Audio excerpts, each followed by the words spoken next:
Sanjay Raut versus Eknath Shinde. जर एकनाथ शिंदे जयचंद झाले नसते तर भाजपचा महापौर कधीच झाला नसता. ठाकरे गटाचे खासदार संजय राऊत यांनी उपमुख्यमंत्री एकनाथ शिंदे यांच्यावर पुन्हा एकदा शेलक्या शब्दांत टीका केली आहे.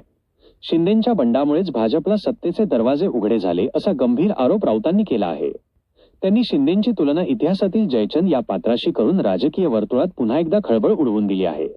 या व्हिडिओमध्ये पहा संजय राऊत नेमकं काय म्हणाले. जयचंद उपमेचा अर्थ आणि त्यामागचा राजकीय रोख.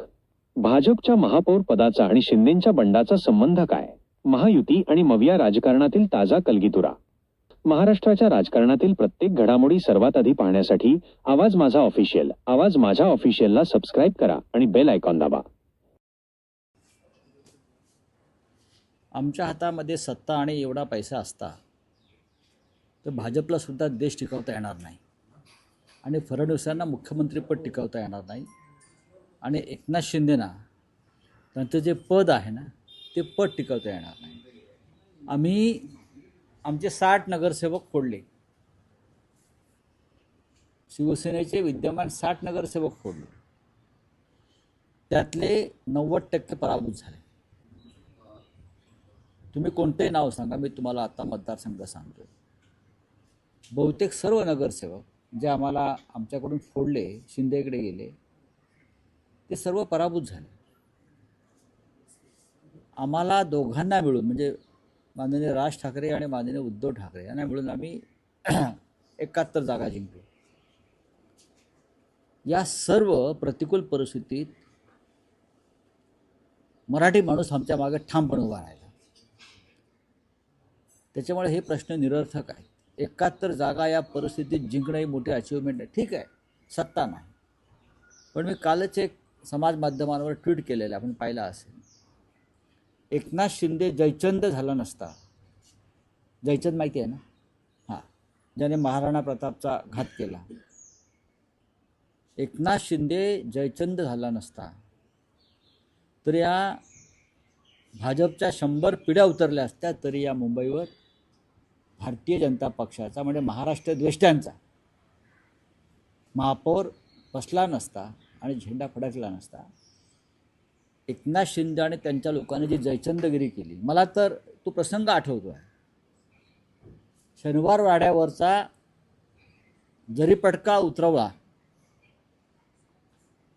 शनिवार वाड्यावरचा मराठ्यांचा साम्राज्याचा जरीपटका उतरवणारा बाळाजी पंत नातू आणि त्याने स्वतःच्या हाताने शनिवार वाड्यावरती युनियन जॅक फडकवला ब्रिटिशांचा. हे त्या अवलादीचे लोक आहेत ज्याने आपल्या मराठी साम्राज्याचा जरीपटका खाली उतरवला आणि त्याच हातानं ब्रिटिशांचा युनियन जॅक शनिवार वाड्यावर फडकवून इथे ब्रिटिशांच्या राज्याला, ईस्ट इंडिया कंपनीला इथे महाराष्ट्रामध्ये एक मार्ग करून दिला. त्या बाळाजी पंत नातू व जयचंद यांच्या या अवलादी आहेत. या अवलादी नसत्या तर म्हटलं ना, मुंबईमध्ये त्यांच्या 100 पिढ्या उतरल्या तरी स्वतःचा महापौर करू शकले नसते, जे महाराष्ट्र दृष्ट्यांचा महापौर होऊ शकतो. पण ठीक आहे, भारतीय जनता पक्ष आणि शिंदे गटाकडे 3चं बहुमत आहे. कितीच आहे? 3. 118 आहेत ना? 118 आहेत ना? म्हणजे साधारण 110 लोक विरोधामध्ये आहेत, सभागृहामध्ये आहेत. आणि त्यात शिवसेना आणि महाराष्ट्र नवनिर्माण सेनेचे आणि काँग्रेसचे धरून 100 आहेत. इतर आहेत. तुम्हाला हा 100च्या वरचा विरोधकांचा आकडा कमी वाटतोय का? त्यांना इकडली काडी तिकडे करू देणार नाही. महाराष्ट्राच्या किंवा मुंबईच्या संदर्भात चुकीचं काय करणार असतील ना, एवढी ताकद महापालिकेमध्ये आज विरोधकांची आहे, जी कधीच नव्हती. त्याच्यामुळे महापौर गमावला हे महाराष्ट्राचं आणि मुंबईकरांचं दुर्दैव आहे.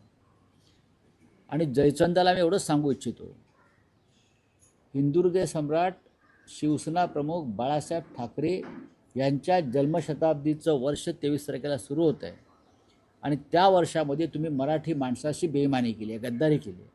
आणि या बाळासाहेबांच्या मुंबईत तुम्ही गौतम अडाणीचा झेंडा फडकवलेला आहे. मराठी माणूस तुम्हाला आयुष्यात माफ करणार नाही. आज तुम्ही सत्तेवरती आहात, अजून काही काळ राहू शकाल, काही काळ म्हणतो मी. पण हे जयचंद, हे बाळाजी पंत नातू, यांना भविष्यामध्ये मुंबईत फिरणं, महाराष्ट्रात फिरणं मुश्किल होईल. मराठी माणूस अत्यंत संतापलेला आहे, चिडलेला आहे. ज्या एकजुटीनं तो ठाकरे बंधूंच्या मागे उभा राहिला, ही अभूतपूर्व अशी घटना आहे.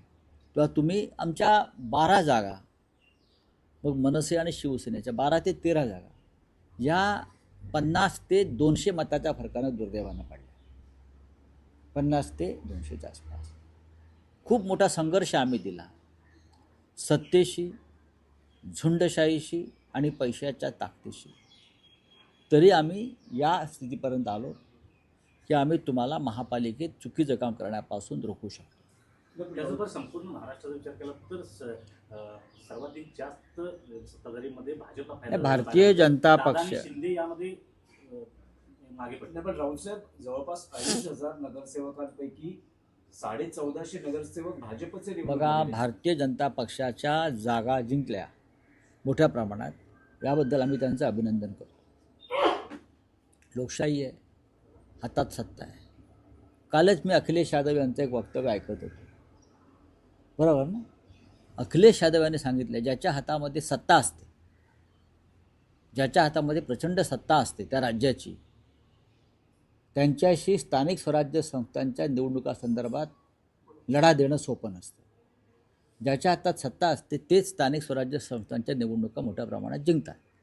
हा जवळजवळ सर्वच राज्यातला अनुभव आहे. त्याच्यामुळे तुम्हीसुद्धा हा विषय जरा काळजीपूर्वक समजून घेतला पाहिजे. येतील ना दिवस, येतील दिवस, पालटतील. प्रत्येक वेळेला पैशाचंच राज्य एखाद्या राज्यावर राहतं असं नाही ना. या राज्याचं पुण्य फार मोठं आहे, छत्रपती शिवाजी महाराजापासून मोठं पुण्य आहे. राऊतसाहेब, या संपूर्ण निवडणुकांमध्ये विशेषतः मुंबई महापालिकेमध्ये या काँग्रेसची चर्चाही नव्हती, चर्चेतही नव्हता हा पक्ष, त्याने 28 जागा घेतली. चांगली गोष्ट, अभिनंदन करतो. तुम्हाला असं वाटतं का की महाविकास आघाडी एकसंघ असते तर कदाचित आज चित्र वेगळं असतं आणि तुम्ही नाही, 100 काँग्रेसची स्ट्रॅटेजी ही योग्य होती. आम्हाला माहिती आहे, चर्चा होती आमची. काँग्रेस ज्या स्ट्रॅटेजीनुसार निवडणुकीत उतरली होती ती योग्य होती आणि त्याचा फायदा झाला. आमच्या 10-12 जागा अजून आम्ही वाढवू शकलो असतो, दुर्दैवाच्या कमी मताने पडल्या तर 100% BJPचा महापौर होऊ शकत नव्हता. पण तरीही आम्ही एक प्रबळ आणि मजबूत विरोधी पक्ष महापालिकेत, शिवसेना, महाराष्ट्र नवनिर्माण सेना, काँग्रेस आणि इतर सगळे, आम्ही भारतीय जनता पक्षाच्या तोंडाला फेस आणू. त्यांना मुंबई अडाणीच्या घशात कोणत्याही परिस्थिती घालू देणार नाही आणि ठेकेदारांचं राज्य सत्ताधारी नाही ते विरोधी पक्ष उलथून टाकेल. मुंबईच्या अफगाणिस्तान असं तुम्ही आग्रह दिले. काय ना, ही प्रक्रिया सुरू होईल. पण आम्ही त्याच्यामध्ये आडवे आहोत, लक्षात ठेवा. आम्ही आहोत, छातीचा कोट करून आम्ही मुंबईचं सत्ता नसली आमच्याकडे याचा अर्थ लढाई संपली असं होत नाही ना. उलट सत्ता नसताना लढाईला रंग जास्त चढतो. संयुक्त महाराष्ट्राच्या लढ्यामध्ये जे लोक उतरले होते मुंबईसाठी, त्यातले कोणीही सत्तेत नव्हते. जो मुंबईचा लढा झाला 1956 साली, संयुक्त महाराष्ट्राचा लढा म्हणून जो ओळखला जातो आणि ज्यात 106 हुतात्म्यांनी आमच्या बलिदान केलं, त्या लढ्यात उतरलेला एकही पक्ष सत्तेमध्ये नव्हता. हे मी भाजपा आणि जयचंदच्या पक्षाला सांगू इच्छितो. रावसाहेब, राज ठाकरेंनी आताच एक ट्विट केलेलं आहे, त्यामध्ये एक वाक्य आहे, यावेळेस अपेक्षित यश मिळालं नसल्याचं ते दुःख व्यक्त करतायत. आणि त्याला जोडूनच फडणवीसांनी गेल्या आठवड्यात विधान केलं होतं की या युतीमध्ये, तुमच्या युतीमध्ये राज ठाकरे हे सर्वात मोठे लुजर असतील. आणि तिसरा त्यातला मुद्दा असा की आता जी चर्चा आहे मनसैनिकांकडनं बोलली जाते की त्यांना हव्या असलेल्या ठिकाणी किंवा योग्य जागा त्यांना मिळाल्या नसल्यामुळेच मनसेला हे अपयश नाही, मिळालं. बघा, हे कोण पडद्यामागून काय बोलत आहे त्याच्यावरती प्रश्न विचारू नका. सन्मान्य राज ठाकरे यांनी जी भूमिका मांडलेली आहे ती योग्य आहे. एका पराभवानं, मुळात हा पराभव मानत नाही आम्ही चांगल्या प्रकारे लढत दिली, आम्ही चांगल्या प्रकारे आघाडी घेतली. महाराष्ट्र नवनिर्माण सेनेला अजून 10 ते 12 जागा मिळणं अपेक्षित होतं. पण त्यांचे सुद्धा अनेक उमेदवार महाराष्ट्र नवनिर्माण सेनेचे हे थोड्या थोड्या फरकानं पडलेल्या. तर जसं मुलुंडला सत्यवान दळवी यांचा विजय जाहीर केला आणि त्यांनी विजय मिरवणूक काढली. खरं म्हणजे त्यांनी तिकडे थांबायला हवं होतं काही काळ, असं आता मी चर्चा केली. कारण रिकाउंटिंगची व्यवस्था होती पण ती करू शकले नाहीत. त्यानंतर या भांडुपलाच पश्चिमेला मोहन चिरात म्हणून एक उमेदवार आहेत, ते सुद्धा अल्पशा मतानं पडलेले आहेत. इथे विश्वनाथ ढोलम आहेत, ते सुद्धा फार थोड्या मतानं पडले. याला काही वेगळी कारण आहेत. पण आम्ही सगळ्यांनी, शिवसैनिकांनी, आम्ही सगळ्यांनी महाराष्ट्र नवनिर्माण सेनेचे उमेदवार जिंकून यावे यासाठी शर्थ केली. म्हणजे आम्ही त्या त्या ठिकाणी गेलो, शिवसैनिकांच्या, मनसैनिकांच्या बैठका घेतल्या, सर्व प्रकारची मदत करण्याचा प्रयत्न केला, लोकांना आवाहन करत राहिलो. पण दुर्दैवानं राजसाहेबांच्या पक्षाचे उमेदवार कमी आले. त्याच्यावरती आम्ही एकत्र बसून चर्चा करू. त्याच्यामुळे हे पाठीमागून कोण काय बोलतं आहे, या जागा त्या जागा, त्याला काय तथ्य नाही. आमच्यासुद्धा अनेक जागा पडलेल्या आहेत ना. पण दोघांनाही, शिवसेनेला सुद्धा महाराष्ट्र नवनिर्माण सेनेची आणि त्यांना मानणाऱ्या मतदारांची मदत झाली आणि नवनिर्माण सेनेचे लोक निवडून आणण्यामध्ये आम्ही शर्थ केली. नाही, पण राऊत साहेब, एक आरोप असा केला होता की विश्लेषण असं केलं आरोप बिरोप बोलू नका. आरोप काय? ठाकरे बंधूंच्या युतीमध्ये फायदा सर्वाधिक हा उद्धव ठाकरेंना झाला, राज ठाकरेंना तेवढा फायदा एक झाला लक्षात घ्या की नाही. शिवसेना, Vote transfer झाली नाही. फडणवीस पण म्हणाले, फडणवीस म्हणतात ते भांडणं लावतात. शिवसेना हा या मुंबईतला मूळ पक्ष आहे, तुम्ही विसरताय. शिवसेना हा मुंबईतला मूळ पक्ष आहे. शिवसेनेची ताकदच आधीच्या महापालिकेत 84 जागांची होती. आम्ही 15 ते 20 कमी झालो. आम्ही सुद्धा कमी झालेलो आहोत. काही कारणं असतात ते सोडून द्या. राजसाहेबांनी च्या पक्षाला 6 जागा मिळाल्यात. आमची अपेक्षा होती, सगळ्यांची खात्री होती की महाराष्ट्र नवनिर्माण सेना 20 जागापर्यंत मजल मारू शकेल आणि तशी आम्ही ताकदसुद्धा लावली होती. पण नाही निवडणुकामध्ये नाही होत. आता ठाण्यामध्ये भाजपची ताकद मोठी होती असं म्हणतो आम्ही, पण शिंदे आले. बरोबर ना? याचा अर्थ काय घ्यायचा? असं अनेक ठिकाणी होतं, अनेकदा होतं. याचा अर्थ तुम्ही ते उल्लेख केला तर एक आश्चर्य व्यक्त करणारा निकाल आहे. स्वतः शिंदेच्या प्रभागात शिवसेना उद्धव बाळासाहेब ठाकरे पक्षाचा उमेदवार निवडून आले. ही ठिणगी आहे. आम्हाला ठाण्यामध्ये जास्त लक्ष घालता आलं नाही. आमचं लक्ष मुंबईवर जास्त होतं. अधिक लक्ष घातलं असतं तर कदाचित आम्ही थोडं अजून पुढे जाऊ शकलो असतो. पण एक वर्तुळ पूर्ण झालं आहे बरं का. एक वर्तुळ पूर्ण झालं. लोकसभा, विधानसभा, नगरपालिका आणि महानगरपालिका, याच्या पुढे आता एकनाथ शिंदे सरकणार नाही. यापुढे त्यांचं रोज अधपतन आणि घसरण सुरू होईल. राज्यात एमआयएमची ताकद वाढताना पाहायला मिळते. जवळपास 100हून अधिक जागा त्या एमआयएमनं. नाही, एमआयएमचं एक वेगळं राजकारण आहे, त्याच्यात भविष्यात बोलू आम्ही. भारतीय जनता पक्ष देशभरामध्ये कोणत्या प्रकारचं राजकारण करत आहे आणि आम्हाला हिंदुत्व शिकवत आहे याच्याविषयी मला भविष्यात आम्हाला बोलावं लागेल. आम्ही बोलू. पण एमआयएमची ताकद जर वाढली असेल तर लोकशाही मार्गाने जिंकून आलेले लोक आहेत. ते संभाजीनगरला मला वाढलेली दिसते, मुंबईत दिसते, अन्य काही मालेगावला दिसते. बघू ना आम्ही. राऊत साहेब, पण महापालिका निवडणुका झालेल्या आहेत. ठाकरे बंधू युती ही भविष्यातल्या निवडणुकांसाठी ही कायम असेल का? ही शंका काय हवी तुम्हाला? ही शंका काय हवी? ही शंका येण्याचं कारण नाही. आम्ही एकत्र आहोत, एकत्र राहू. धन्यवाद. सर, हिंदी में जानना चाहेंगे, जो फाइनल टैली आई है, कहीं ना कहीं आपको लगता है एमएनएस ने अगर थोड़ा जोर लगाया होता तो नंबर कुछ अलग हो जाता? बात ऐसी, एमएनएस के जोर की बात छोड़ दीजिए. हम सभी ने कोशिश की कि एमएनएस की भी सीटें बढ़े. एमएनएस को 6 सीटें मिले, उनके बहुत सी सीटें बहुत कम मार्जिन से हार गए. शिवसेना की लगभग 12-13 सीटें ऐसी है जो हम बहुत ही स्लाइट मार्जिन या 50-100 वोट से हार गए हैं. अगर हम जीत जाते तो आज जो आपको पिक्चर दिख रहा है मुंबई में वो नहीं दिखता. फिर भी बीजेपी और शिंदे के पास सिर्फ 4 का बहुमत है और लगभग 105 कॉरपोरेटर्स अपोजिशन में है. ये बहुत बड़ी ताकत है. वो जो महानगर पालिका का जो सदन है, ये अपोजिशन की ताकत सबसे बड़ी है। तो हम आपको मुंबई अडानी के जेब में नहीं डालने देंगे, या ठेकेदारों का राज आप लाना चाहते हो यहाँ, वो हम नहीं लाने देंगे।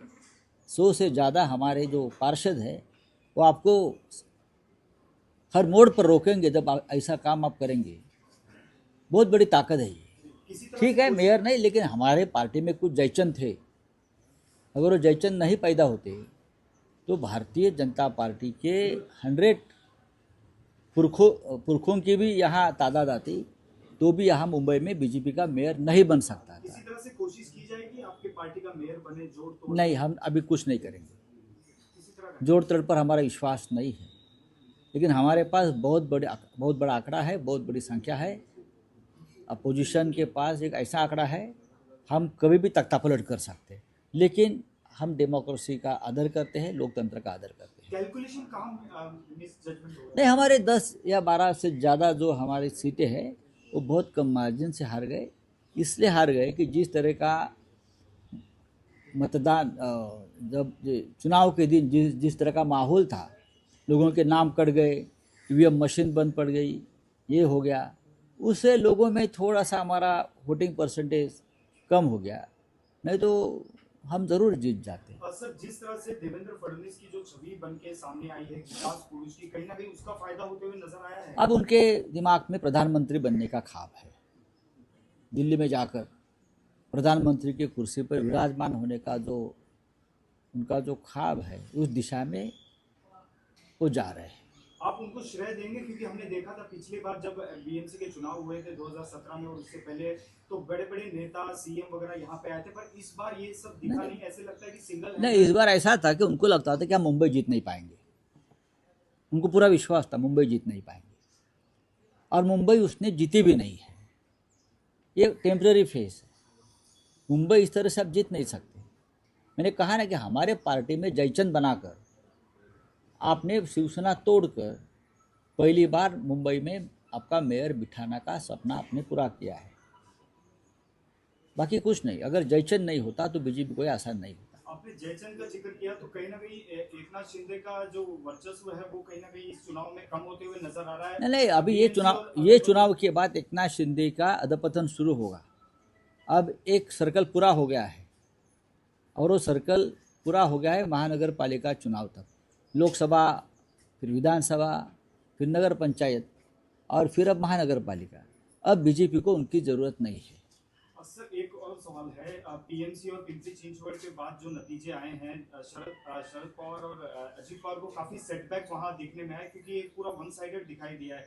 तो अभी जो मर्जर की जो अटकलें हैं, आज एक ही साथ मंच भी शेयर कर रहे हैं बारामती में, हो सकता है कि आज ठीक है, उनके पार्टी में वो लोग क्या निर्णय लेंगे उसके ऊपर मेरा मत व्यक्त कर। आकलन किस तरह से रहेगा इसको आने वाले दिनों में, किस तरह से महाविकास आघाड़ी या फिर जो अपोजिशन का एक जो खड़ा है वो? देखिए, अजित पवार ज़्यादा दिन तक सत्ता में नहीं रह सकते, इतना मैं कहूँगा।